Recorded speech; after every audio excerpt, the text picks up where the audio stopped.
परमेश्वर का हम धन्यवाद करते हैं आज के दिन में। वो स्तुति के योग्य परमेश्वर है, उसने फिर से आज के दिन को हमारे जीवन में जोड़े। पिछले सप्ताह भर संभाले, रक्षा रखवाली किए और ये अवसर दिया कि हम उसके चरणों में आए, उसके वचन के प्रकाश में बैठें। और इसलिए हम आइए परमेश्वर की ओर दृष्टि लगाएं, उससे अगुवाई मांगें, उससे प्रार्थना करें ताकि आज के दिन में परमेश्वर अपने पवित्र वचनों के द्वारा हमें से हर एक की सहायता करें, अगुवाई करें और हम सब आशीषित हों। इसलिए आइए प्रार्थना करें। प्रेमी परमेश्वर पिता, हम आपका धन्यवाद करते हैं। आप जो सर्वशक्तिमान, सर्वज्ञानी, सर्वव्यापी परमेश्वर हैं, सारे ब्रह्मांड के रचने वाले, बनाने वाले परमेश्वर हैं। अब हमारे स्वर्गीय पिता हैं और इस कारण से हम आपके चरणों में आए हुए हैं, आपकी महिमा, आपके पवित्र वचन से सीखने के लिए, समझने के लिए। और इसलिए प्रेमी परमेश्वर धन्यवाद करते हैं ये अवसर जो आपने प्रदान किया कि इस मीडिया के माध्यम से आपके पवित्र वचन को बहुत दूर दूर तक हम फैला सकते हैं, अपने प्रियों से बातचीत कर सकते हैं और आपके पवित्र वचन को शेयर कर सकते हैं। और इसलिए हम आज के दिन में भी आपकी सहायता, आपकी अगुवाई चाहते हैं।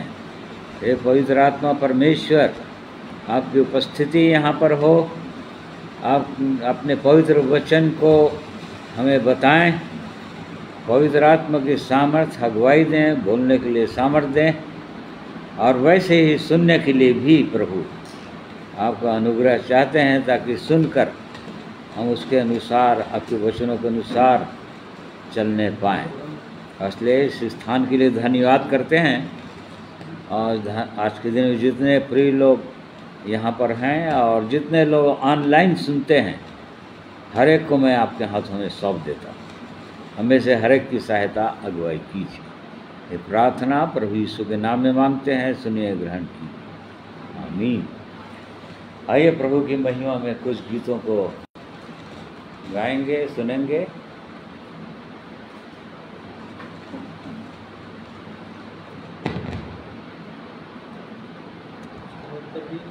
किसी में है उसका problem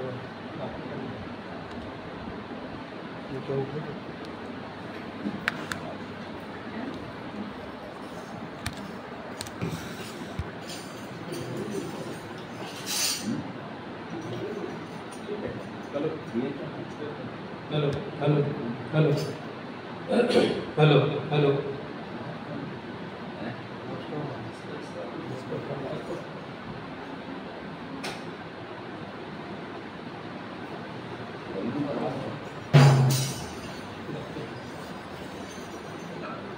hello hello hello hello थोड़ा लाल वाला नीचे हल्का सा।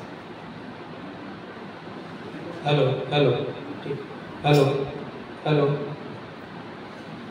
परमेश्वर पिता का धन्यवाद करते हैं एक बार फिर से। प्रभु यीशु मसीह में आप सबों को सलाम, जय मसीह की।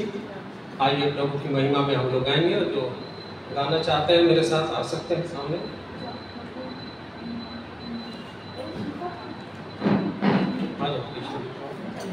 और 180 नंबर का गीत गाएंगे, हे परमेश्वर हे मेरे राजा, मैं तुझको सराहूंगा।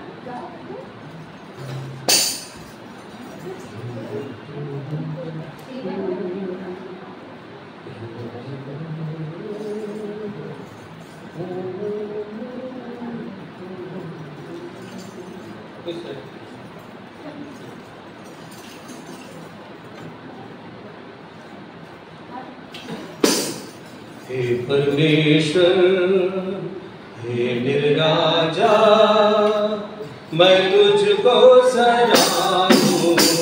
हे परमेश्वर हे मेरे राजा, मैं तुझको सराहूंगा। और तेरे नाम को सदा सर्वदा रहूंगा। और तेरे नाम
प्रभु की महिमा में और एक गीत गाएंगे 102 नंबर का गीत को सदा मैं स्तुति करूँगा, सदा मैं सेवा करूँगा, मुझे बचाया यीशु ने, सदा मैं स्तुति करूँगा। इस गीत को गाएंगे।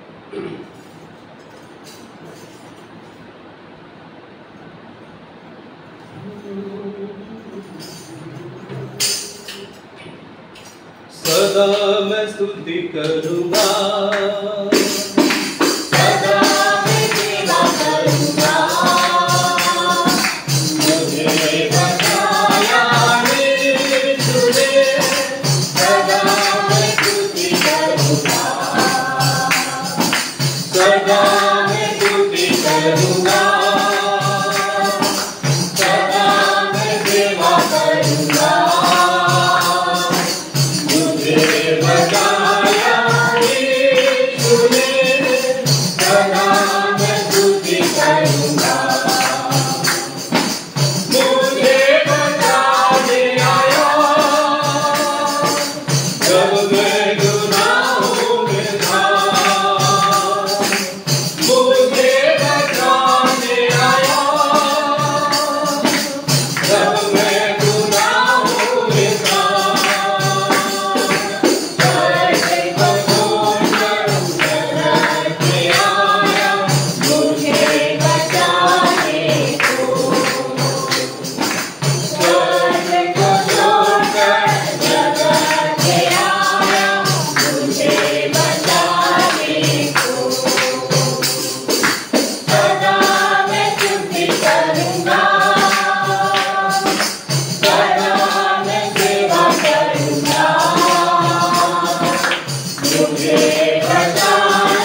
स्तुति करूँगा। प्रभु का धन्यवाद।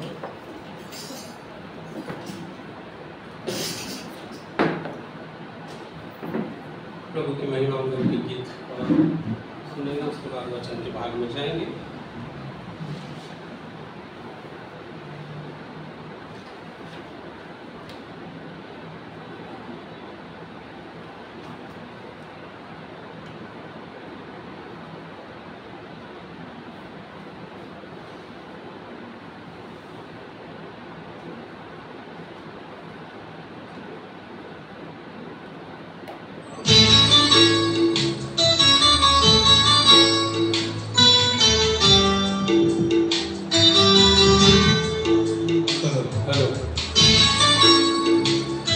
हेलो हेलो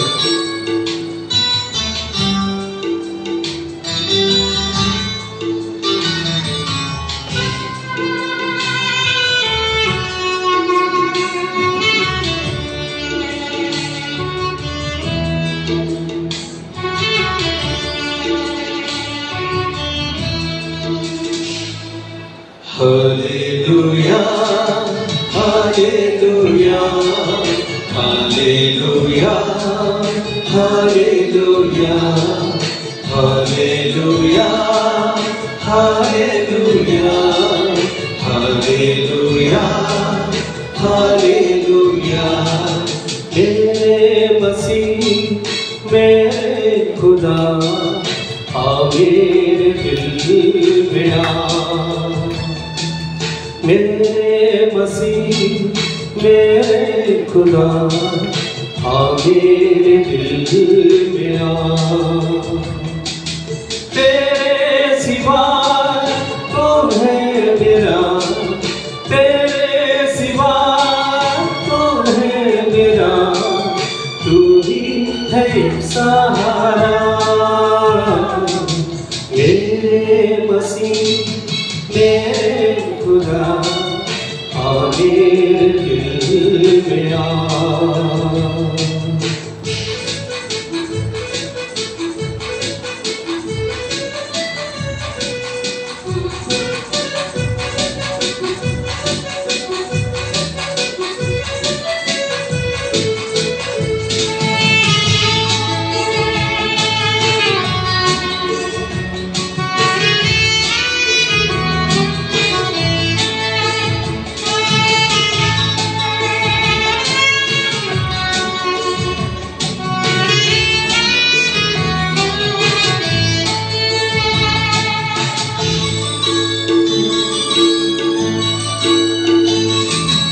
जीवन से थक कर उदास होकर रोई आया हूँ यहाँ। जीवन से थक कर उदास होकर झोली आया हूँ यहाँ। हाथों में तेरे जीवन है मेरा, जाऊँ तो जाऊँ कहाँ, तो जाऊँ कहाँ। Hallelujah hallelujah hallelujah hallelujah hallelujah hallelujah hallelujah hallelujah. मेरे मसीह मेरे खुदा आ मेरे दिल में आ।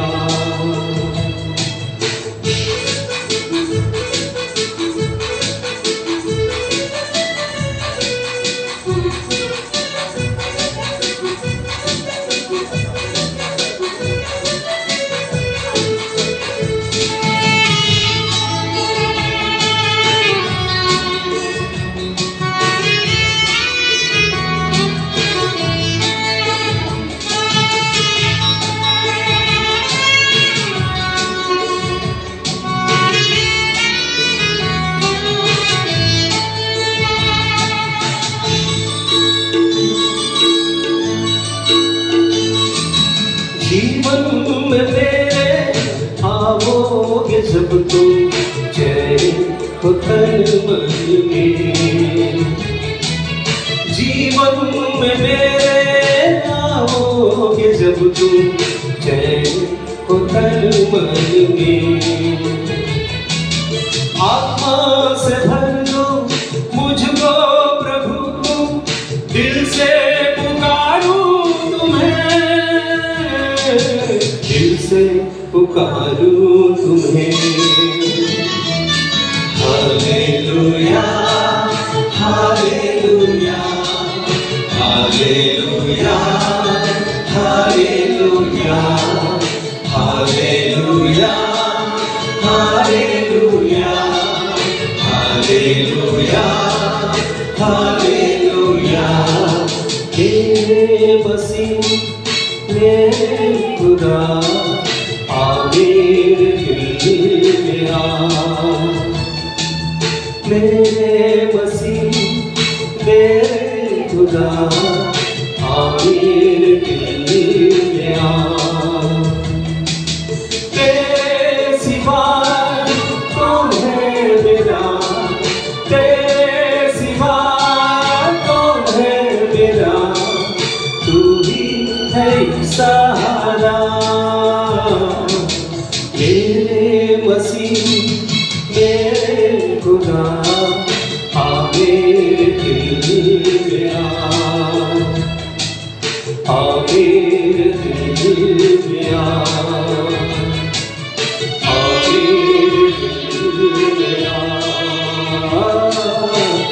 मेरे दिल में आ।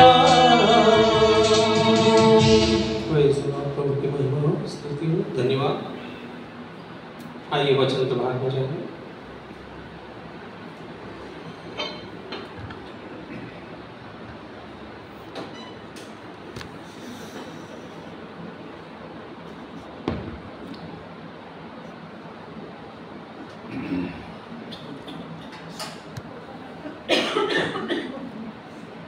और परमेश्वर का धन्यवाद करते हैं सुंदर गीत के लिए, जिसमें परमेश्वर के लोगों की प्रार्थना है कि वो परमेश्वर हर एक के हृदय के अंदर आ जाए और तभी उनको चैन विश्राम मिलेगा।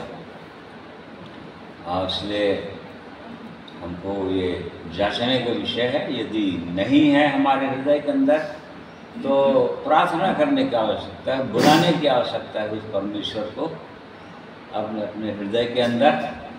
और यदि है तो धन्यवाद देने का विषय है और उसके पवित्र मार्ग में चलने का विषय है।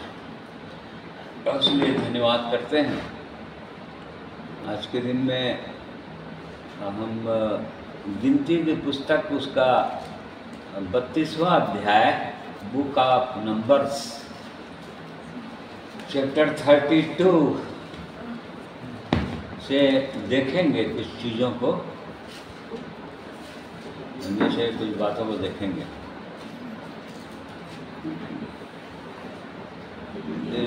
एक वचन पढ़ेंगे पहले 23 पद 32-23। गिनती 32 अध्याय उसका 23 पद।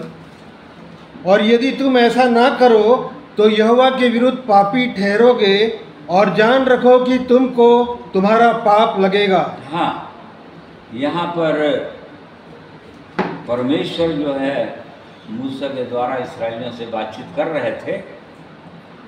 ये लोग कनान देश बस पहुँच गए थे, बॉर्डर में यरदन नदी के इस पार।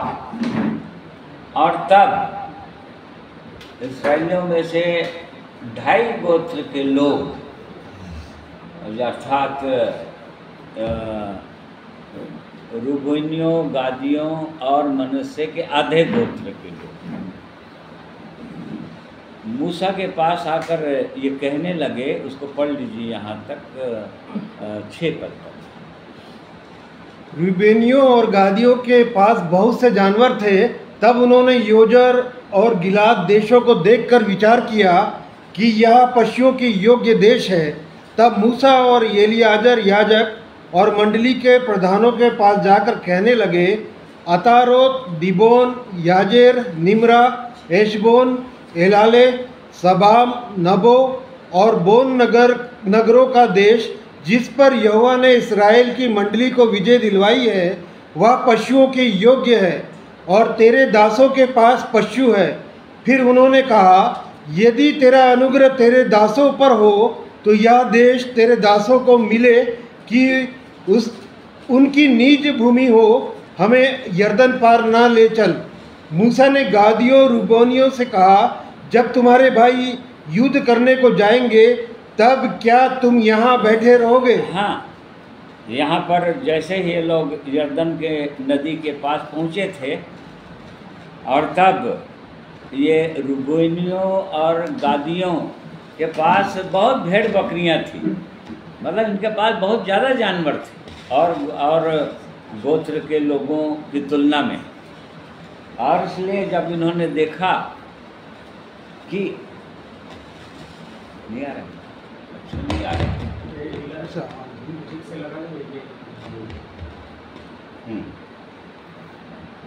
जब उन्होंने देखा कि ये जगह तो बहुत अच्छा जगह है और हमारे भेड़ बकरियों के लिए तो बहुत ही चारा मिलेगा यहाँ पर, क्योंकि उनके पास बहुत सी जानवर थे, लिखा है रूबेनियों और गादियों के पास।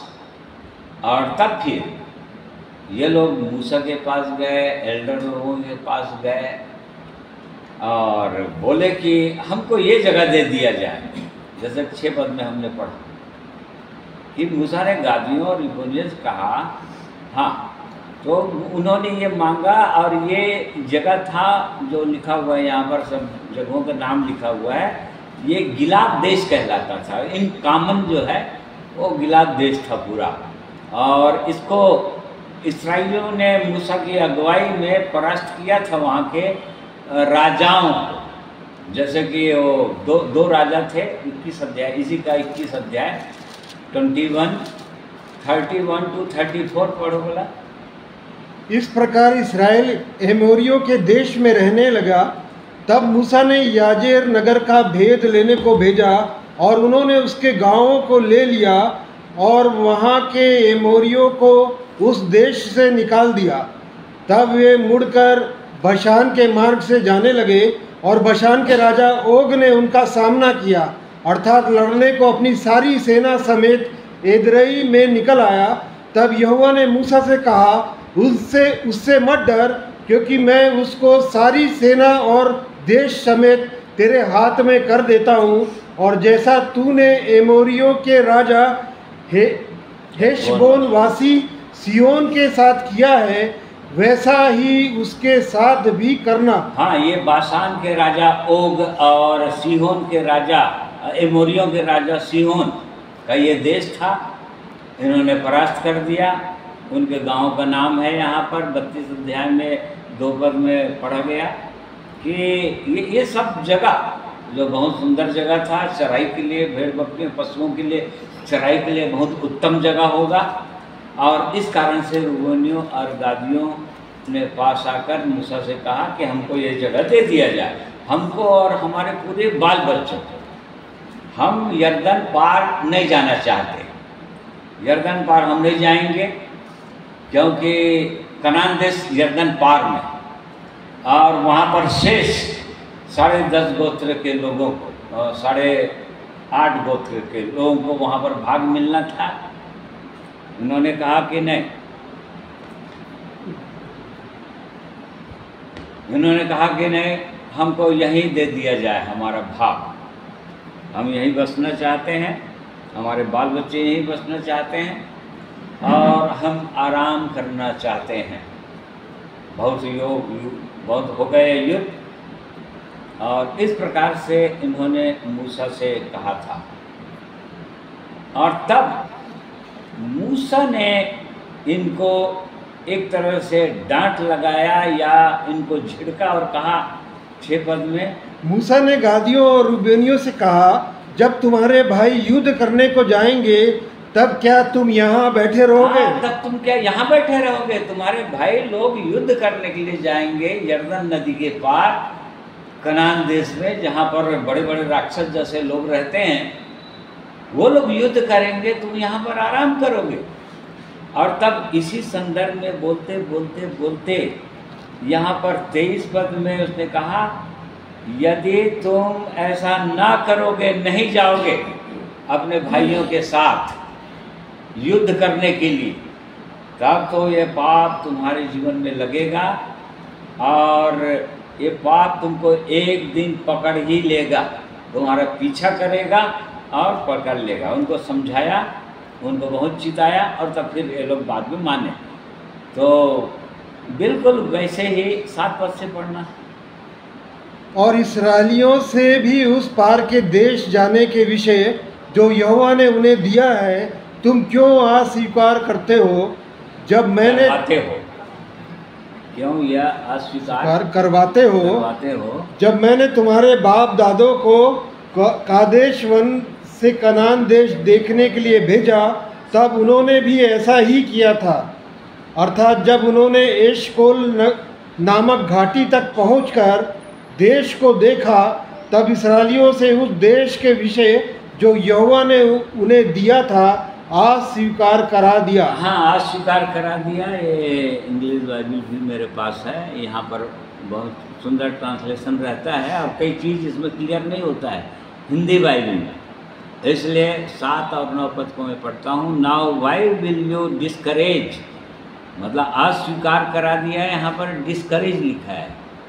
तुमने क्यों इनके हृदय को निराशित कर दिया, उत्साही नहीं किया, तुमने निराशा डाल दिया उनके अंदर, डिस्करेज कर दिया। ये बोल रहा है, discourage the heart of the children of Israel from going over into the land which the Lord has given them. वो वहाँ यरदन नदी के पार जाने से तुमने इनको एकदम निराश कर दिया पूरी रीति से, जिसको परमेश्वर ने उन्हें दिया है, इस्राएल के लोगों को पूरा दे दिया है, तुमने निराश कर दिया। फिर 9 पद में लिखा है, for when they went up to the valley of Eshcol, वो उनकी बात बता रहा है, जो इस्राएली लोग कैसे मूसा जो है 12 लोगों को कनान देश का भेद डालने के लिए पहले भेजा था एस्कोल तक, तब उनकी बात बता रहा है कि वो लोग कैसे निराश किए थे। बिल्कुल तुम भी रूबोनियों और गादियों, तुम भी उन्हीं के समान ठहर रहे हो यहाँ पर, और तुमको भी उसी प्रकार से दंड मिलने वाला है, ये बताना चाह रहा है। तो यहाँ पर ये बोल रहा है, for when they went up to the valley of Eshcol and saw the land, they discouraged the heart of the children of Israel so that they did not go into the land which the Lord had given them।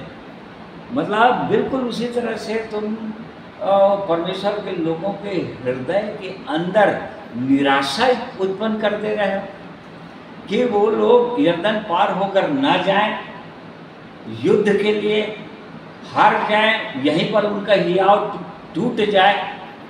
और इस प्रकार से बिल्कुल उस समय के लोग, जो 12 लोगों को भेजा था मूसा, जो 13 और 14 अध्याय में दिया हुआ है गिनती के, वो लोग भी बिल्कुल ऐसे किए थे एकदम। हाँ, निकाल रहे भाई, पढ़ लो उसको। बिल्कुल वैसे ही उन्होंने किया था। 13 का 27 वर्ष पढ़ना। उन्होंने मूसा से यह कहकर वर्णन किया, जिस देश में तूने हमको भेजा था उसमें हम गए, उसमें सचमुच दूध और मधु की धाराएं बहती है और उसकी उपज में से यही है, परंतु उस देश के निवासी बलवान हैं और उसके नगर गढ़ वाले हैं और बहुत बड़े हैं। और फिर हमने वहाँ अनाक वंशियों को भी देखा। दक्षिण देश में अमालेकी बसे हुए हैं और पहाड़ी देश में हित्ती, यबूसी और आमोरी रहते हैं, और समुद्र के किनारे किनारे और यरदन नदी के तट पर कनानी बसे हुए हैं। पर कालेब ने मूसा के सामने प्रजा के लोगों को चुप कराने के विचार से कहा, हम अभी चढ़ के उस देश को अपना कर लें, क्योंकि निस्संदेह हम में ऐसा करने की शक्ति है। पर जो पुरुष उसके संग गए थे उन्होंने कहा, उन लोगों पर चढ़ने की शक्ति हम में नहीं है, क्योंकि वे हमसे बलवान हैं। और उन्होंने इस्राएलियों के सामने उस देश की जिसका भेद उन्होंने लिया था यह कहकर निंदा भी की, या वह देश जिसका भेद लेने को हम गए थे ऐसा है जो अपने निवासियों को निगल जाता है, और जितने पुरुष हमने उसमें देखे वे सब के सब बड़े डील डोल के हैं। फिर हमने वहाँ नपीलों की अर्थात नपीली जाति वाले अनाकवंशियों को देखा, और हम अपनी दृष्टि में उनके सामने टिड्डे के समान दिखाई पड़ते थे, और ऐसा ही उसकी दृष्टि में मालूम पड़ते थे। हाँ, जो 1 का 4 पद ऊपर, 14 का 1 से 4 पद तक ऊपर। फिर सारी मंडली चिल्ला उठी और रात भर वे लोग रोते ही रहे, और यह सब इस्राएली मूसा और हारून पर बुड़बुड़ाने लगे। और सारी मंडली उनसे कहने लगी, भला होता है कि हम मिस्र ही में मर जाते या इस जंगल ही में मर जाते। यहोवा हमको उस देश में ले जाकर क्यों तलवार से मरवाना चाहता है? हमारी स्त्रियां और बाल बच्चे तो लूट में चले जाएंगे। क्या हमारे लिए अच्छा नहीं कि हम मिस्र देश को लौट जाएं? फिर वे आपस में कहने लगे, आओ हम किसी को अपना प्रधान बना ले और मिस्र को लौट चले। हाँ, देखिए ऐसे विचार होता है लोगों के अंदर। ये लोग बहुत सुंदर रिपोर्ट दिए थे वैसे देने के लिए कि सचमुच में वो देश कनान देश उपजाऊ देश है, वहाँ के फल बहुत सुंदर हैं और वातावरण बहुत सुंदर है, सब कुछ बहुत अच्छा है, ये तो सही है। वहाँ दूध और मधु की धाराएं बहती है, परंतु वहाँ के लोग ऐसे ऐसे हैं, राक्षस जैसे लोग हैं, नपीली जाति के लोग हैं और बड़े डील लोग, हमसे बहुत ज़्यादा बलवान लोग हैं। हम लोग तो उनके समान, उनके सामने हम लोग अपने आप को टिड्डी महसूस कर रहे थे, और उनकी दृष्टि में भी हम बताओ कहाँ से कहाँ एक मनुष्य बोलने लग जाता है जब हार जाता है। तो उनके दृष्टि में कहाँ से वो लोग देख लिए कि टिड्डी जैसे लोग लग रहे हैं, परंतु बोल ऐसे रहे थे। आज भी बिल्कुल ऐसे ही बहुत लोग स्वर्ग जाना चाहते हैं, स्वर्ग तो जाना चाहते हैं, ये स्वर्ग बहुत सुंदर जगह है, सब जाना चाहते हैं, परंतु स्वर्ग जाने के लिए जब वो कहता है कि आगे बढ़ो, ऐसे बहुत सारे लोगों को पर जय पाओ, राक्षस जैसे लोगों को, नपीली जाति के लोगों पर, टेढ़े और हठीले जाति पर या शैतान की सेना पर जय पाओ, तो वहाँ पर हार जाते हैं और बहुतों को डिस्करेज कर देते हैं। बहुत से लोग चलना भी चाहते हैं तो इनके कारण से नहीं चल पाते हैं। तो यहाँ पर जो 2.5 गोत्र का यर्दन के इसी पार बस जाना, इससे ये बैकग्राउंड दिया कि इस अध्याय को किस संदर्भ में लिखा है, ताकि हमको समझ में आ जाए। अब यहाँ पर मूसा जो है ये रूबेनियों और गादियों 12 गोत्रों में से 2 गोत्र के लोगों को बोल रहा था, उनके एल्डर्स लोगों को बोल रहा था, लीडर्स लोगों को बोल रहा था कि तुम लोग और बाकी गोत्र के लोगों को क्यों निराश करना चाहते हो? तुम नहीं जाओगे, तुम्हारे भाई लोग जाएंगे वहाँ पर युद्ध करने के लिए, और क्या तुम यहाँ पर बैठे रहोगे? इसका मतलब तुम आराम चाहते हो, मतलब तुम अपने आप में संतुष्टि को महसूस कर रहे हो। हाँ, हम तो पहुँच गया जहाँ हमको जाना था, हमारे लिए तो जगह मिल गया, सब कुछ हो गया, और अब आगे अब ये लोग जाने बाकी लोग। आज बहुत सारे लोग जिनके पास ये जीवन का अनुभव है, जो लोग उद्धार का अनुभव करते हैं, बहुत सारे लोगों का ऐसे ही विचार रहता है, भाई मेरा संबंध मेरे परमेश्वर के साथ हो गए, मेरा पाप क्षमा हो गया और अब मैं स्वर्ग जाने के लिए तैयार हूँ, और बाकी लोग क्या कर रहे हैं मुझसे क्या मतलब, उनसे मेरा क्या मतलब। अब हम घर बैठे आराम करेंगे, बाइबल पढ़ेंगे, प्रार्थना करेंगे, और संगति में आए जा करेंगे, बस हो गया। और उससे आगे बिल्कुल यहाँ पर वही तस्वीर है, इसी चीज़ को बताना चाह रहा है वो परमेश्वर अपने लोगों को, कि ये बताना चाह रहा है ये लोग जरूर ऐसा किए, निराश कर दिए लोगों को, उस समय के लोगों को, इसीलिए परमेश्वर ने दंड की घोषणा भी तो कर दिया था। इसीलिए परमेश्वर ने उनको ऐसे दंड की घोषणा कर दिया कि 20 साल से आगे जितने लोग योद्धा थे उनमें से कोई नहीं पहुंचेगा कनान देश, कोई नहीं जाने पाएगा, क्योंकि इन्होंने परमेश्वर की निंदा की थी, परमेश्वर के लोगों को निराश किया था, और जिसके कारण से वो लोग कनान देश नहीं जा पाए थे, क्योंकि वो लोग कुड़कुड़ाने और बुड़बुड़ाने लग गए थे। मूसा और हारून पर पत्थर उठा लिए थे मारने के लिए, और उनके अंदर ये विचार आ गया था कि अब हम किसी को अपना लीडर बना लेते हैं और फिर से मिस्र वापस चले जाते हैं। आज भी बिल्कुल ऐसा ही होता है, बहुत जगह ऐसा ही होता है। बहुत सारे लोग इस जीवन को पाते हैं, उद्धार के जीवन को पाते हैं, परंतु जब नहीं चल पाते आगे, और जब नहीं चलना चाहते या उनको कठिन लगने लगता है क्रूस का मार्ग, और तब फिर बहुत सरल मार्ग को लोग चुन लेते हैं, किसी न किसी को अगुवा बना लेते हैं अपना, और उसके बाद पीछे हट जाते हैं, फिर मिस्र में आ जाते हैं, मिस्र देश में आ जाते हैं, अर्थात संसार, शरीर, पाप का जीवन, बस उसी में आ जाते हैं, संसार के अनुसार चलने लगते हैं, अपनी अभिलाषाओं के अनुसार चलने लगते हैं। बिल्कुल ये लोग ऐसा ही कर रहे थे। 2 गोत्र के लोग, रूबेन और गाद के लोग, ये लोग बस अपनी भलाई देख रहे थे और अपना आराम देख रहे थे। मूसा ने कहा, क्या तुम बैठे रहोगे? तुम्हारे भाई लोग युद्ध के लिए जाएंगे और तुम यहाँ पर बैठे रहोगे, तुम आराम करोगे, कहने का मतलब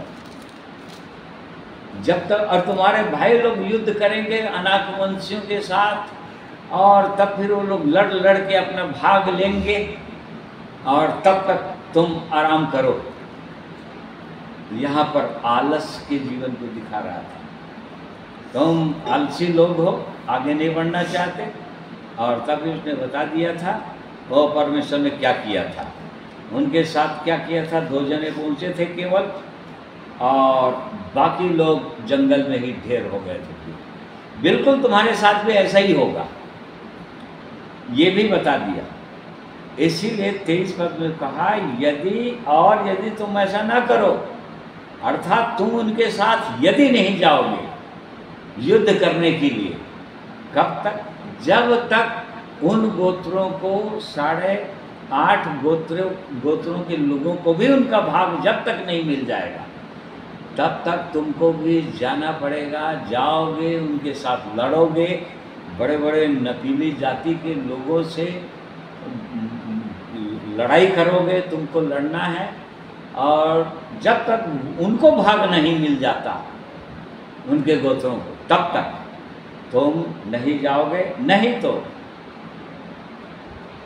उसने साफ साफ बता दिया, तुम यहोवा के विरुद्ध पापी ठहरोगे, और पापी ही नहीं ठहरोगे, और जान रखो कि तुमको तुम्हारा पाप लगेगा।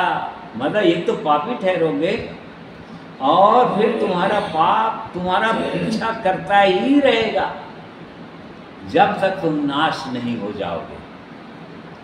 बिल्कुल ऐसे ही हुआ था इनके साथ, इस्राएलियों के साथ। जो लोग मूसा का विरोध किए थे, और जो लोग कनान देश जाने से मना करवा दिए थे, उनके हृदय को कच्चा कर दिए थे, लिखा है उनका याव को टूट गया था। जैसे यहाँ पर बोल रहा है, तुम इसराइलियों के हृदय को निराश कर देना चाहते हो, उनके बाल बच्चों को निराश कर देना चाहते हो, और इसलिए तुम इस बात को जान, ये मूसा उनको साफ साफ सुना दिया था, तुम अपने आप में संतुष्ट मत रहो, अपने आप के लिए ही मत जियो। बहुत सारे लोग बिल्कुल ऐसे सोचते हैं, विश्वासी लोग, कि हम जीवन पा गए, उद्धार पा गए, बाकी लोग क्या कर रहे हैं, क्या करना है हमको। देखो, इस वचन के अनुसार पाप लगे रहो क्या, परमेश्वर पीछा करेगा, बिल्कुल इस्राएलियों के समान। कनान देश में नहीं पहुंचाएगा, नहीं पहुंच पाएंगे।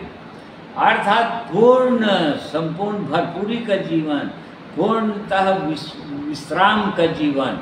कनान देश अभी हमारे जीवन को ही, शरीर को ही बोल रहा है कनान देश। मतलब जब तक इन चीज़ों को, ये सब जितने अनाकवंशी और ये वो राक्षस जैसे लोग जो बोल रहे हैं ना, भयंकर भयंकर पापों को बोल रहा है।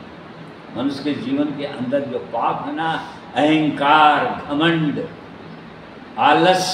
आलस्य के जीवन है, लालच का जीवन है, झूठ का जीवन है, और ऐसे ऐसे गंभीर जो पाप का जीवन है, इन्हीं को बोल रहे हैं अनाकवंशीय। क्रोध का, भयंकर क्रोध का जो जीवन होता है, इन्हीं को बोल रहा है बड़े बड़े राक्षस अनाकवंशी, जो मनुष्य के शरीर में रहते हैं, मनुष्य के हृदय के अंदर रहता है, और उनको विश्राम पाने नहीं दे रहा है।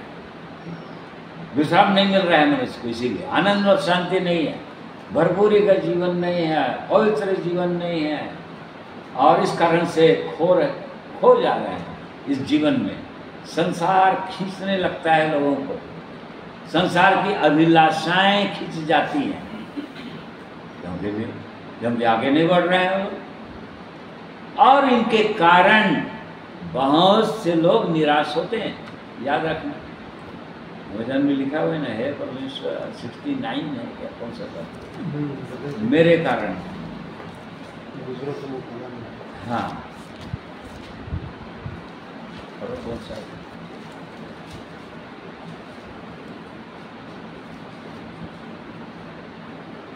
मिला?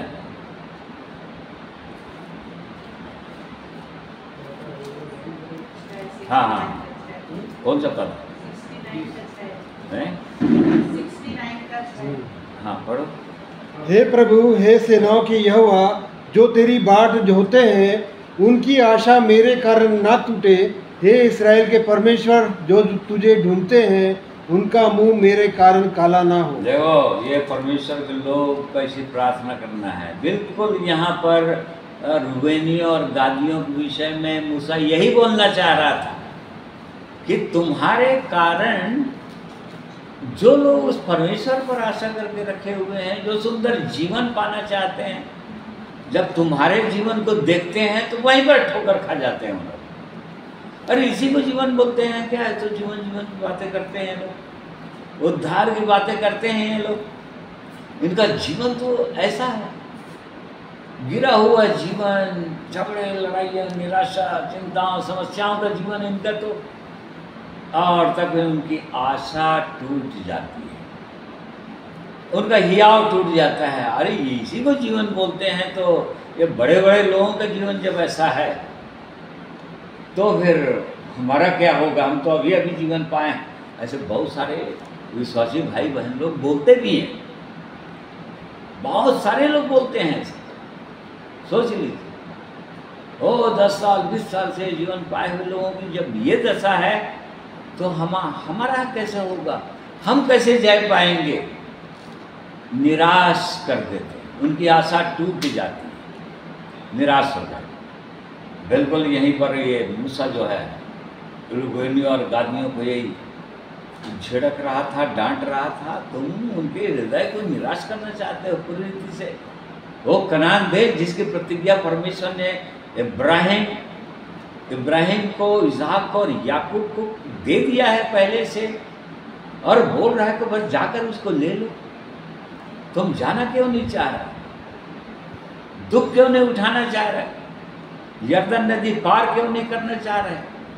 योद्धा हो तुम जरूर, परंतु तुम आराम करना चाहते हो, शत्रु के सामने भागना चाहते, पीठ दिखाना चाहते हो, ये बोलना चाह रहा था। और यदि तुम ऐसा करोगे तो जान लो, बोल रहा है, और यदि तुम ऐसा ना करो, अर्थात इनके साथ तुम यदि नहीं जाओगे तो जान लो, बोल रहा है कि यहोवा के विरुद्ध एक तो पापी ठहरोगे, और दूसरा तुम्हारा पाप तुम्हारा अंत तक, तुम्हारे सांस के टूटते तक तुम्हारा पीछा करते ही रहेगा, और तुम उस स्वर्गीय देश में नहीं जा पाओगे। इस बात को भी तुम जान लो, इनको बता दिया। तो आज हमको हर विश्वासी भाइयों और बहनों की इस बात को जांचना चाहिए।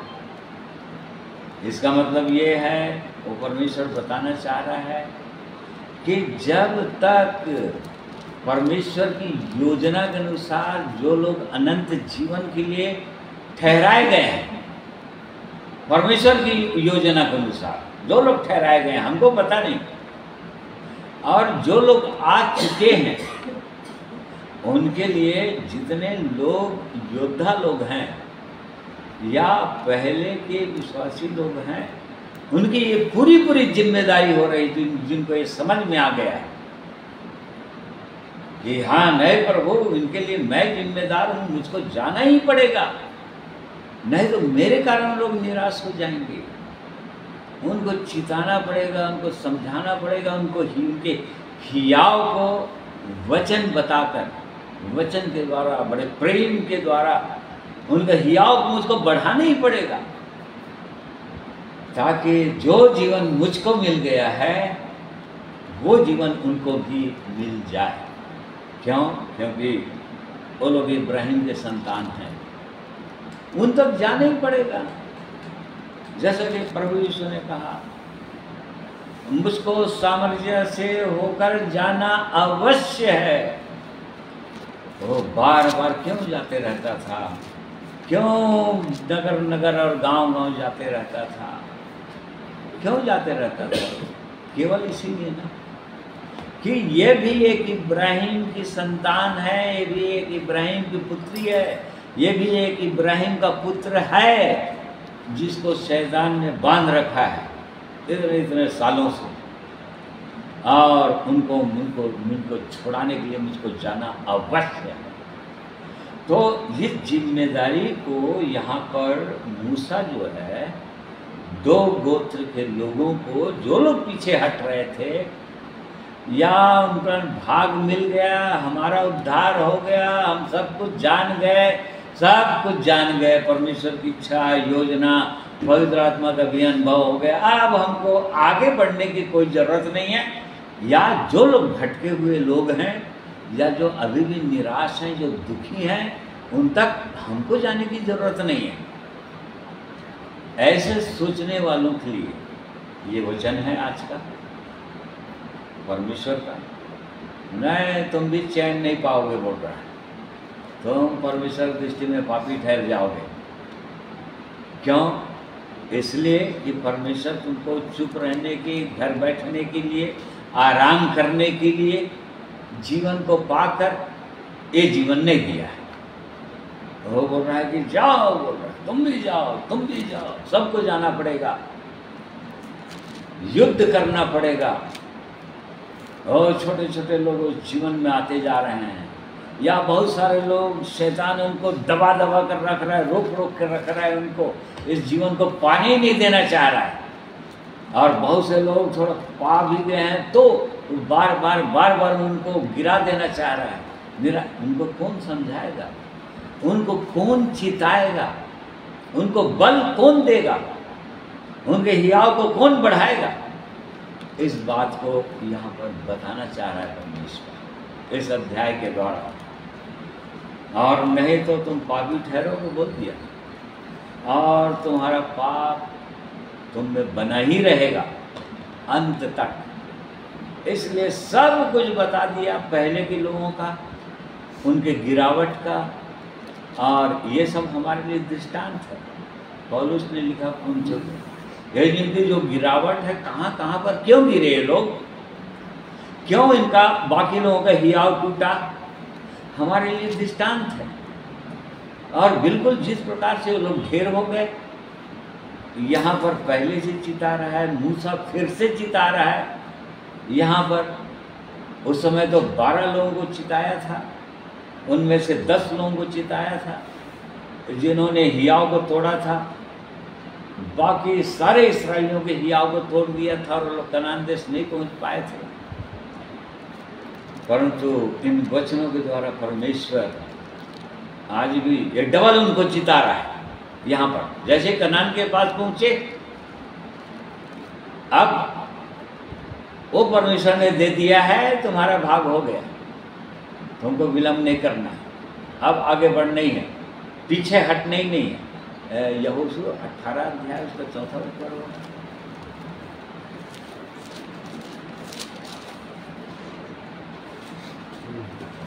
फिर पश्चिमी सीमा मुड़कर बेथोरोन के सामने और उसके दक्षिण की ओर के पहाड़ से होते हुए किरियत बाल नामक यहूदियों के एक नगर पर निकली, जो किरिता या 18 का जो 18 के 4 पढ़ रहे यहोशू।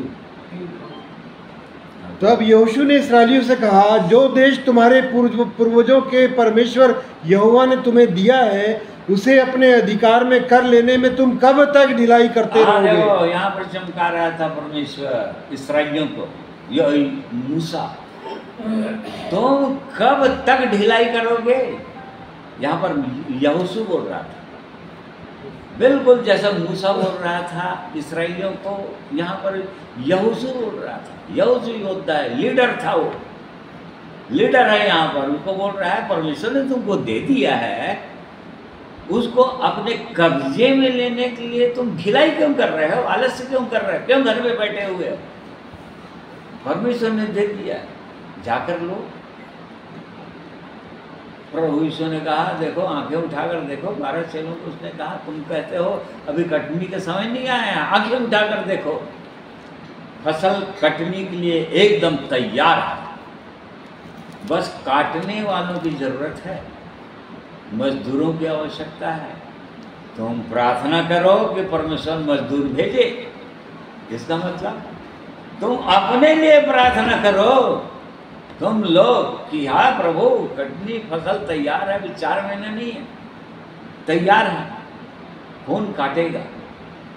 यहाँ पर यहोशू जो है इस्राएलियों को बोल रहा था, बहुत लोगों को भाग मिल चुका था, बहुत नगर जीते जा चुके थे, जैसे कि यरीहो नगर, ऐ नगर, इनको सब जीत चुके थे ये लोग, इस्राएली लोग। परंतु कुछ नगर अभी बचा हुआ है, कुछ गोत्रों को वो भाग अभी मिला नहीं है, उनका भाग नहीं मिला है, या उनका स्थान अभी मिला नहीं है। और तब ये लोग बिल्कुल ऐसे ही लग रहा है कि यहोशू को बोलने से कि वो लोग भी ढिलाई कर रहे हैं, चुपचाप बैठ गए, जिनको मिल गया है। यहाँ पर ऐसा था, जिनको भी जो भाग मिल गया है, जो योद्धा लोग, वो लोग चुपचाप अपने भाग में बैठेंगे नहीं, जब तक पूरे लोगों को, पूरे गोत्रों को, लोगों को उनका भाग कनान देश, उनका जगह ना मिल जाए, तब तक उनको लड़ना था, सब गोत्रों के योद्धा लोगों को। हाँ, उनके बाल बच्चे वहाँ सेटल हो जाएंगे, परंतु योद्धा लोगों को वहाँ तक जाना है जब तक आखिरी गोत्र के लोग को न मिल जाए, तब तक। परंतु यहाँ पर ऐसा लग रहा है कि लोग ढिलाई कर रहे थे और यहोशू को डांटना पड़ा उनको, जो परमेश्वर ने दे दिया है तुमको इन नगरों को, तुम क्यों ढिलाई कर रहे हो अपने कब्जे में करने के लिए? अर्थात वहाँ पर कोई कोई जाति, 7 जातियों के लोग रहते थे, अनागवंशी जैसे लोग, एमोरी, परिजी, कनानी, हित्ती, यबूसी, ये सब लोग रहते थे। इनको नाश करना था, तलवार के बल से इनको खदेड़ना था और इनको बसना था, कब्जे में करके बसना था। ये परमेश्वर की इच्छा और योजना थी इस्राएलियों के लिए, परंतु ये लोग ढिलाई पर ढिलाई किए जा रहे थे, और जैसा कि यहाँ पर ये लोग कर रहे थे। और परमेश्वर को उनको डांटना पड़ेगा, तुम्हारा पाप लगेगा, याद रखना। यशाया 59 अध्याय उसका 12 में पढ़िएगा, कैसे पाप लगेगा।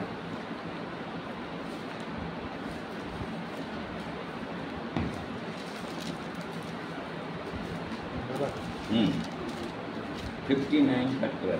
क्योंकि हमारे अपराध तेरे सामने बहुत हुए हैं, हमारे पाप हमारे विरुद्ध साक्षी दे रहे हैं, हमारे अपराध हमारे संग है और हम अपने अधर्म के काम जानते हैं। हमने यहोवा का अपराध किया है, हम उससे मुकर गए और अपने परमेश्वर के पीछे चलना छोड़ दिया। हम अंधेर करने लगे और उलट फेर की बातें कही, हमने झूठी बातें मन में गढ़ी और कही भी है। न्याय पीछे हटाया गया और धर्म दूर खड़ा रह गया। सच्चाई बाजार में गिर पड़ी और सिधाई प्रवेश नहीं करने पाती। देखो, ऐसे ही तुम्हारा पाप तुमको पीछा करता रहेगा। यहाँ पर परमेश्वर के लोग बोल रहे थे, इस बात को विचार कर रहे थे, और इसी कारण से हमारा जीवन ऐसा हो गया। ये लोग पश्चाताप कर रहे थे क्योंकि परमेश्वर की बातों को हमने नहीं माना था। जब मूसा ने ऐसा ऐसा कहा था और तब फिर हम उसकी कोई चिंता नहीं किए थे, और हम परमेश्वर की दृष्टि में उस समय से पापी ठहर गए हैं, और हमारा पाप हमको पीछा करता चला आ रहा है, और हमारी ये दशा हो गई, दयनीय दशा हो चुकी। ऐसा करके ये लोग पश्चाताप कर रहे थे, याद कर रहे थे, और इसलिए परमेश्वर ने जो कह दिया है यहाँ पर बिल्कुल ऐसे ही होगा। यहाँ पर इनको बोल दिया, तुम इस बात को जान रखो, तुम नहीं जाओगे तो परमेश्वर तुम्हारा पीछा करेगा और तुमको जाना ही पड़ेगा। और तब फिर ये लोग मूसा के कहने से, स्मरण दिलाने से, गिनती 13 और 14 अध्याय में जो हुआ था योद्धा लोगों के साथ, उनको बताने से इनका खियाव बढ़ा होगा अवश्य। और तब फिर या इनके अंदर डर आया होगा, अरे परमेश्वर हमारे साथ भी ऐसे कर देगा, और तब ये लोग तैयार हुए। लिखा है तब ये लोग तैयार हुए और कहा, 25 में पढ़ो। तब गादियों और रूबेनियों ने मूसा से कहा, अपने प्रभु की आज्ञा के अनुसार तेरा दास करेंगे। हाँ, तब जब मूसा ने इन बात को बता दिया, सब स्मरण दिला दिया, देखो बिल्कुल ऐसे ही हुआ था। वो जो 12 जो लोग गए थे कनान देश का भेद लेने के लिए, उनके साथ ऐसे ही हुआ था। देख लो, कोई प्रवेश नहीं कर पाए, केवल यहोशू, कालेब और यहोशू 2 जने गए थे, बस 2 जने कनान देश में आए।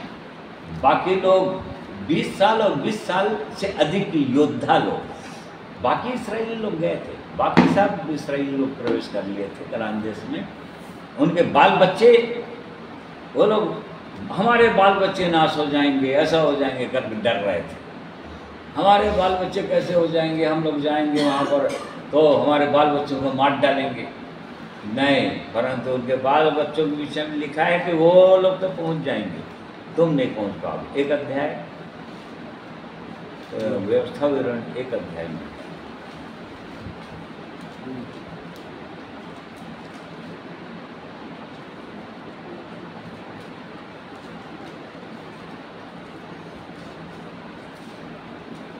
हाँ, 39 पर। फिर तुम्हारे बाल बच्चे जिनके विषय में तुम कहते हो कि ये लूट में चले जाएंगे, और तुम्हारे जो बच्चे अभी भले बुरे का भेद नहीं जानते, वे वहाँ प्रवेश करेंगे और उनको मैं वहाँ देश दूंगा और वे उसके अधिकारी होंगे। हाँ, ये लोग चले जाएंगे, इनको बता रहा है। बाकी लोग सब चले जाएंगे, लेकिन तुम लोग रह जाओगे, तुम्हारे बाल बच्चे चले जाएंगे। तो सचमुच में उनके बाल बच्चे तो चले गए। तो 10 गोत्र के लोगों के, योद्धा लोगों के बाल बच्चे तो कनान में प्रवेश कर लिए, लेकिन वो लोग ढेर हो गए। वो लोग नहीं, लीडर लोग नहीं पहुंच पाए, क्यों? क्योंकि परमेश्वर की इच्छा और योजना के अनुसार वो लोग नहीं चले, पूरी रीति से उन्होंने पालन नहीं किया परमेश्वर की आज्ञा का, और इस कारण से वो लोग आगे नहीं पहुंच पाए।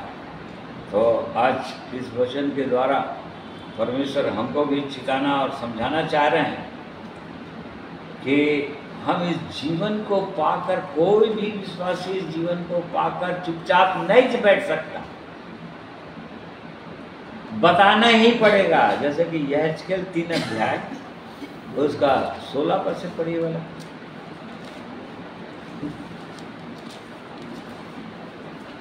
सात दिन व्यतीत होने पर यहोवा का यह वचन मेरे पास पहुंचा, हे मनुष्य की संतान, मैंने तुझे इस्राएल के घराने के लिए पहरुआ नियुक्त किया है।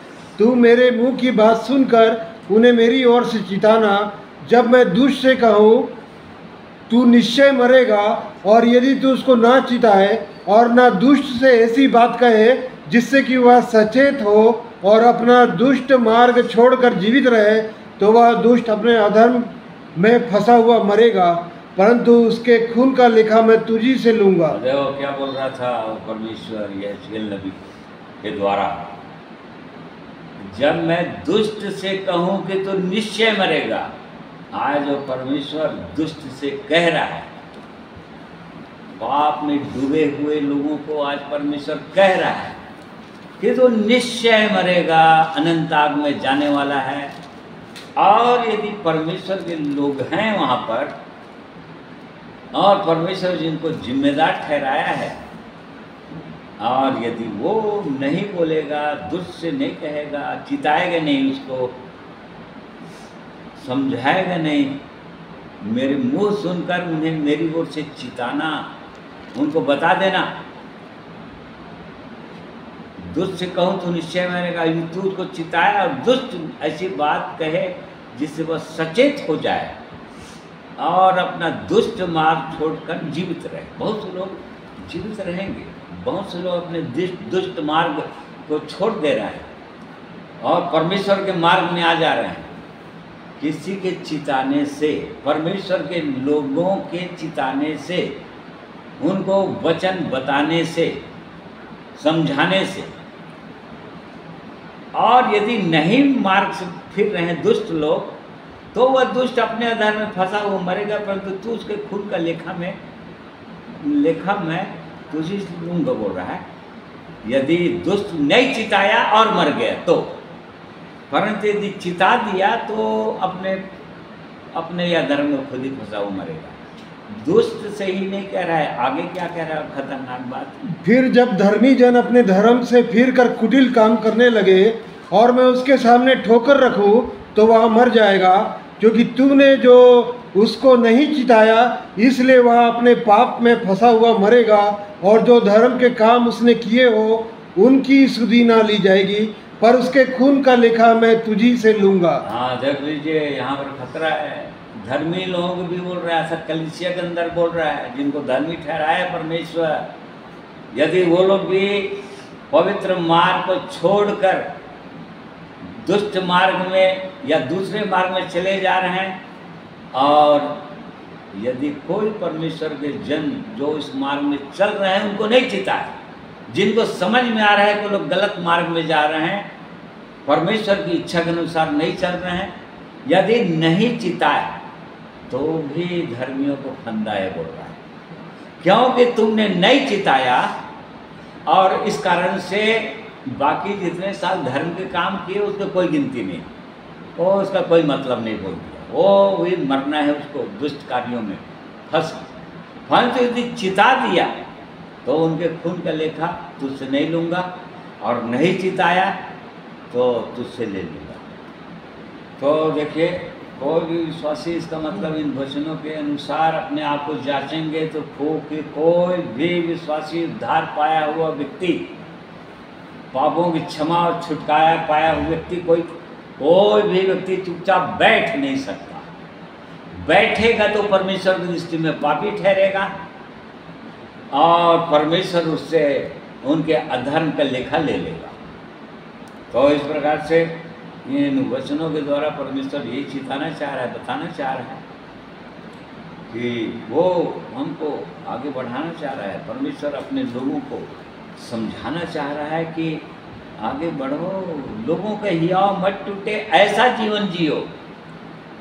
जो लोग आ रहे हैं, पीछे पीछे आ रहे हैं, अभी उद्धार पाकर आ रहे हैं, वो पहले के विश्वासी लोगों के जीवन को देखते ही हैं। ऐसा कहने से काम नहीं चलेगा, तुम मुझको मत देखो, प्रभु यीशु को देखो या पौलुस को देखो, ऐसे बोल देते हैं। हाँ, प्रभु यीशु को देखते हो, मुझको देख कर नहीं चलना। क्यों नहीं देखेगा भाई? पहले से उद्धार पाए हो, सुंदर गवाही दिए हो, क्यों नहीं देखेगा? देखेगा ही। और नहीं देख पा रहा है तो उनके ठोकर का हम कारण बनते हैं, और इस वचन के अनुसार उनके लिए परमेश्वर की दृष्टि में हम भी अपराधी और पापी ठहरेंगे, ये बताना चाह रहा है यहाँ पर। ये गिनती 32 अध्याय के अनुसार 23 पद के अनुसार कि तुम जान लो, एक तो तुम पापी ठहरोगे और तुम्हारा पाप भी बना ही रहेगा, मतलब तुमको अनंत आग में पहुंचा के दम लेगा। तुम्हारा पाप तुमको यहाँ तक छोड़ेगा नहीं। इसलिए चुपचाप नहीं बैठना है। ये संदेश है आज का परमेश्वर के लोगों के लिए कि हमको चुपचाप बैठना ही नहीं। ये गादियों और रूबेनियों के समान है। न पढ़ो, मेरा जीवन अच्छा हो गया, बस काफ़ी है, मैं अपना बैठ के अपना आराम कर सकता हूँ, और बाकी लोग सुने न सुने, उनको उनके पास कौन जाएगा, वो मेरी क्या चिंता है। वो परमेश्वर देखेगा, उनको भेजना भेजेगा, मुझको तो आराम करना है, घर में बैठना है। ऐसा एटीट्यूड रखने वाले लोग परमेश्वर की दृष्टि में पापी ठहरेंगे। परमेश्वर इस बात को साफ साफ बता देना चाह रहा है, चिता देना चाह रहा है, और इसलिए परमेश्वर हमारी सहायता कर रहा है। और यहोशू 18:4 पद के अनुसार हर विश्वासी को चिता रहा है, तुम कनान देश को लेने में। तब यहोशू ने इस्राएलियों से कहा, जो देश तुम्हारे पूर्वजों के परमेश्वर यहोवा ने तुम्हें दिया है, उसे अपने अधिकार में कर लेने में तुम कब तक ढिलाई करते रहोगे? पूरा अभी भी क्यों अनाकुंजी तुम्हारे हृदय के अंदर है, क्रोध अभी भी क्यों है तुम्हारे अंदर, जलन क्यों है, ईर्ष्या क्यों है, लालच क्यों है, झूठ का जीवन क्यों है? इनको कब कब्जा करोगे?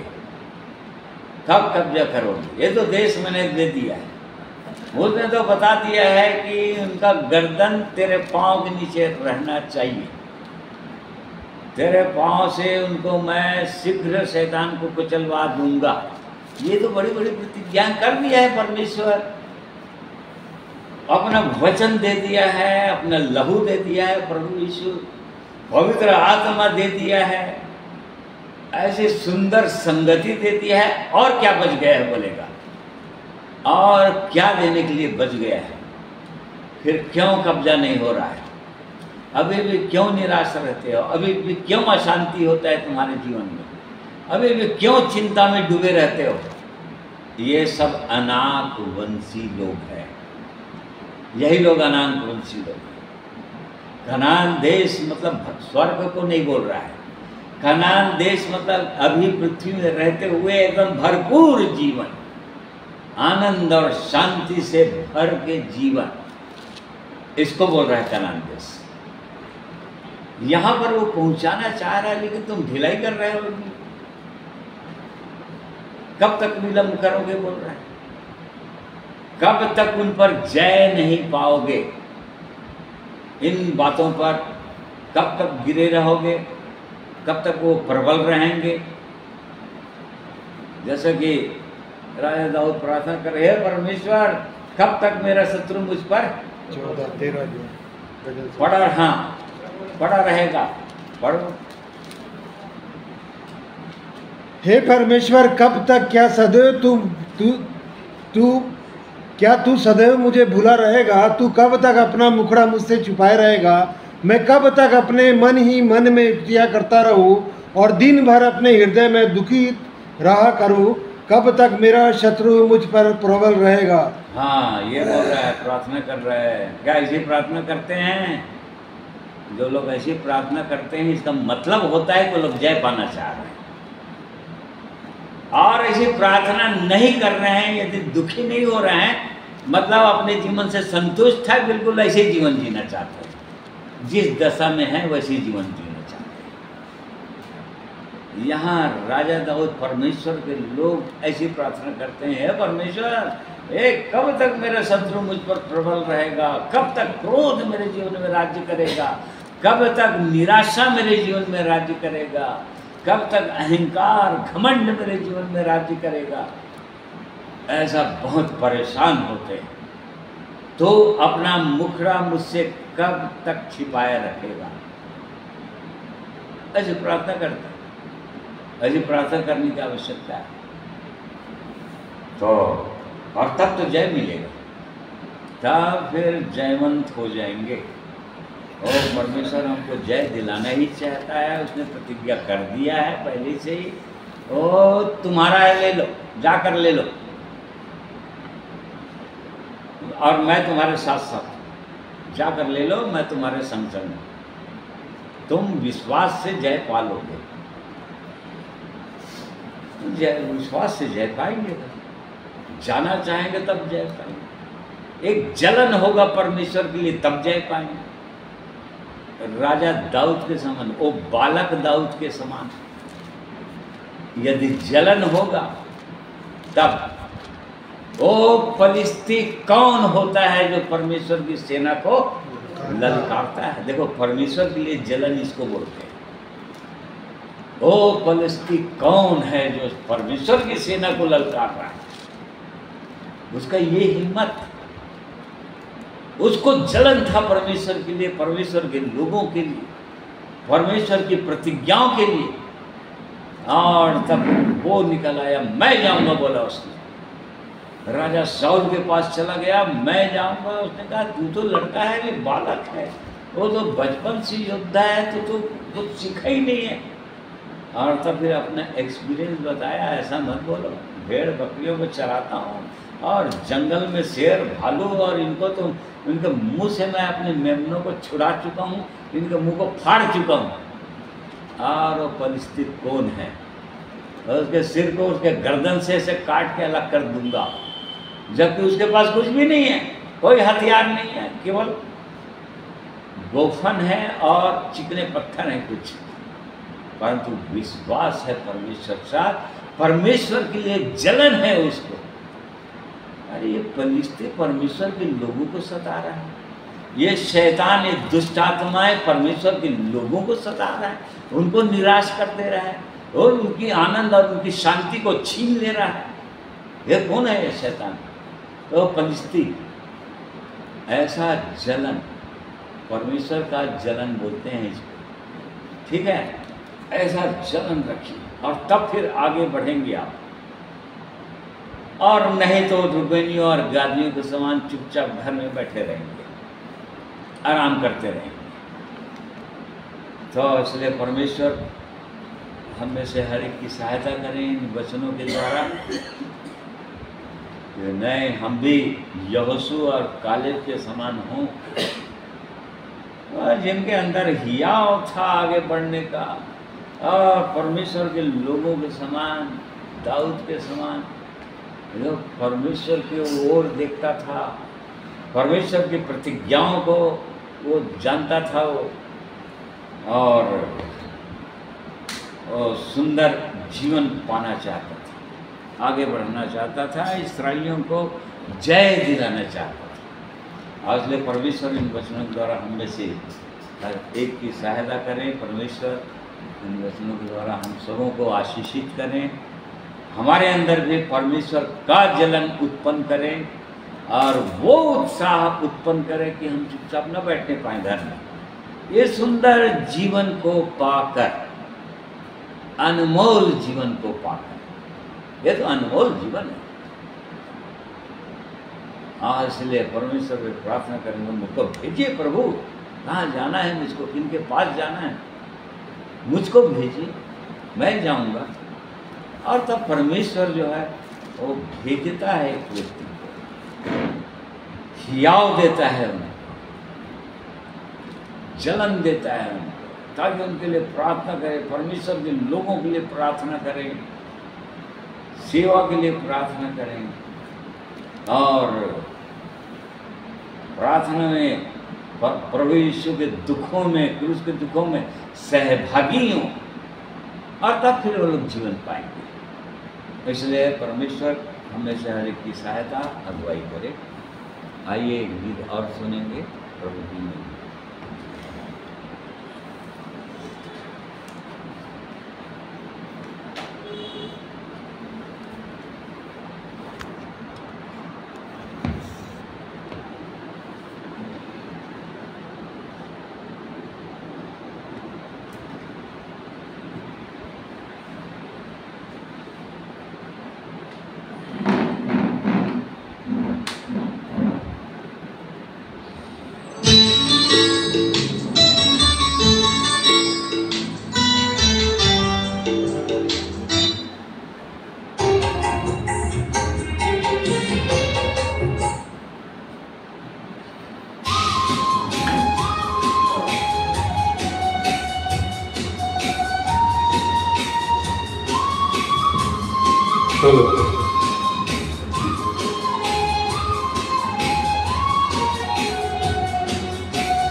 मुझको बना दे तेरे अनुसार, मिट्टी से हूँ मैं, तू मेरा खूंखा, मुझको बना दे तेरे अनुसार।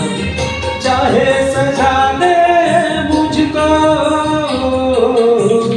चाहे तू दे तेरा प्यार, है मेरे खुदा,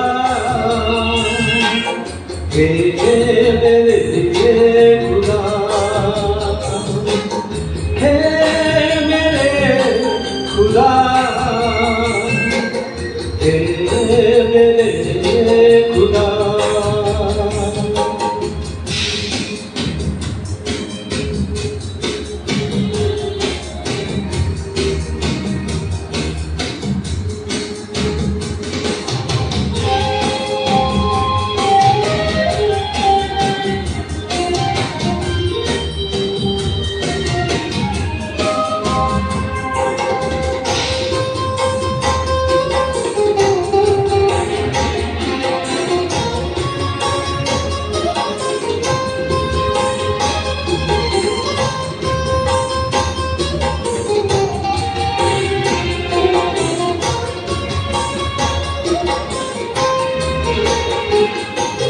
तुझमें हो सुबह मेरी, तुझ में ही मेरी शाम, सांसों में लेता रहूं तेरा ही तेरा नाम। तुझ में हो सुबह मेरी, तुझ में ही मेरी शाम, सांसों में लेता रहूं तेरा ही तेरा नाम। तू ही है राजा सर्वशक्तिमान, मेरी यीशु मेरा, तू ही मेरी शान।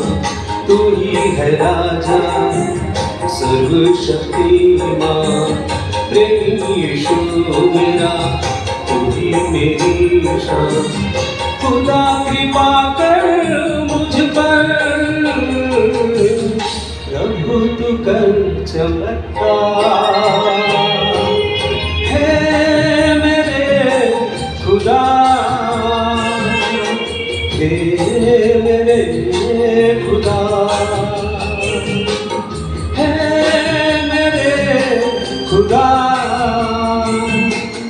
हे मेरे खुदा।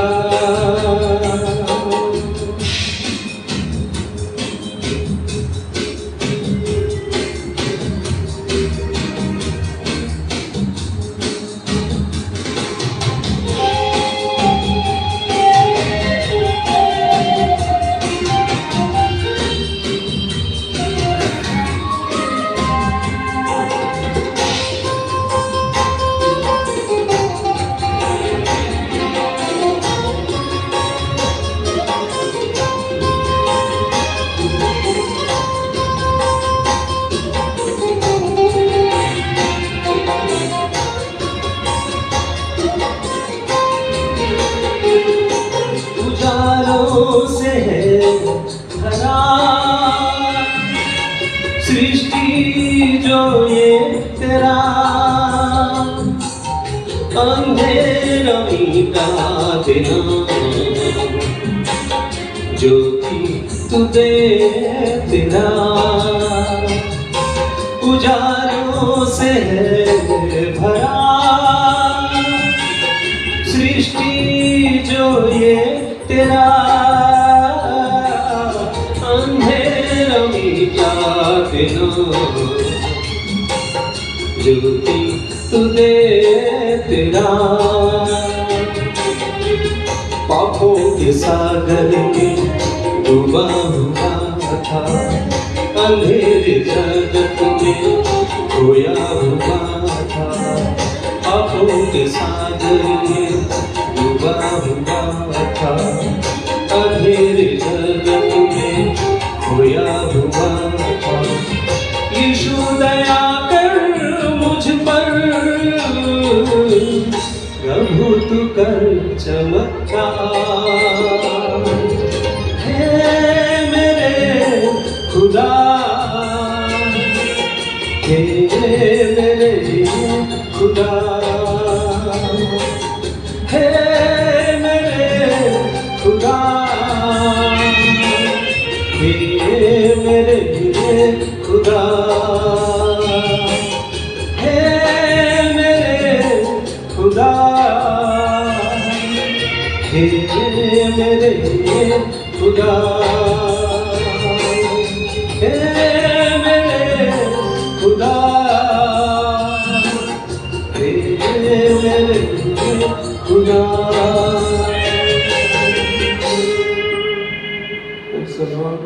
प्रभु की स्तुति महिमा हो।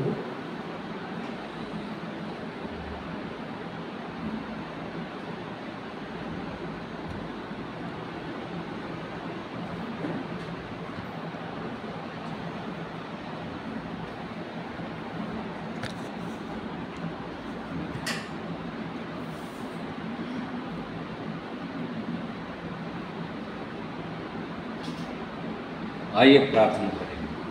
प्रेमी परमेश्वर पिता, हम आपका धन्यवाद करते हैं। अपने पवित्र वचनों के द्वारा आप लगातार हमारी सहायता करते हैं। आज भी प्रभु आपने हमारी सहायता किया, हमको स्मरण दिलाया कि आपने सुंदर जीवन हमें दिया है और इब्राहिम का संतान बनाया है। इब्राहिम की आशीष हमको दी। इब्राहिम के कारण जिसको आपने बुलाया था और उसको प्रतिज्ञा किया था, उसके कारण से हम आज आशीषित होते हैं। और आज के वचन के लिए धन्यवाद करते हैं प्रभु, जिसके द्वारा आपने एक बार फिर से हम सबों को जगाया है कि ये सुंदर जीवन पाकर हम कैसे चुपचाप बैठ सकते हैं बिना किसी को बताए, या अपने जीवन के द्वारा प्रभु यीशु को प्रकट किए बिना हम कैसे रह सकते हैं? प्रभु यीशु ने कहा, तुम जगत की ज्योति हो, तुम्हारा उजाला ऐसे चमके जिससे तुम्हारे भले कामों को देखकर लोग पिता की बुराई करें। प्रभु यीशु आपने ऐसा कहा है, और इसलिए हमारी सहायता कीजिए आज के वचन के द्वारा। ओ जलन डाल दीजिए हमारे अंदर, आपका प्रेम का जलन, आपके वचन के लिए। वो शैतान जो है किस प्रकार से आपके लोगों को सता रहा है और उनको खदेड़ना है, भगाना है। हर एक के जीवन में वो आनंद और शांति, कनान का अनुभव होना चाहिए। हाँ, इसलिए प्रभु जी हम आपका धन्यवाद करते हैं आपके अद्भुत महान प्रेम के लिए, पवित्र आत्मा की सामर्थ्य के लिए, अगुवाई के लिए कि आप लगातार हमारी सहायता कर रहे हैं, हमारी अगुवाई कर रहे हैं, ताकि इस आत्मिक जीवन में हम किसी प्रकार से सुस्त ना हो जाएं, आलस्य हमारे जीवन में ना आ जाए। हाँ, तो हर समय हम चलते ही रहें प्रभु, उत्साही बने रहें, एक्टिव रहें इस आत्मिक जीवन में, एक दूसरे के लिए आशीष का कारण बने,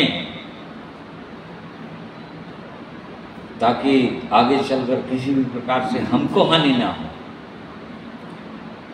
और धन्यवाद करता हूँ प्रभु, आज के दिन में जितने मेरे प्रिय भाई बहन जुड़े, जिन्होंने सुना है आपके वचन को और आगे भी सुनते हैं, वो लोग भी अपने जीवनों को जांच सके गंभीर होकर और देख सकें प्रभु कि हमारा जीवन कैसा है, किनके समान है, हम आगे बढ़ रहे हैं कि नहीं, हम शत्रु पर प्रबल हो रहे हैं या शत्रु हम पर प्रबल हो रहा है।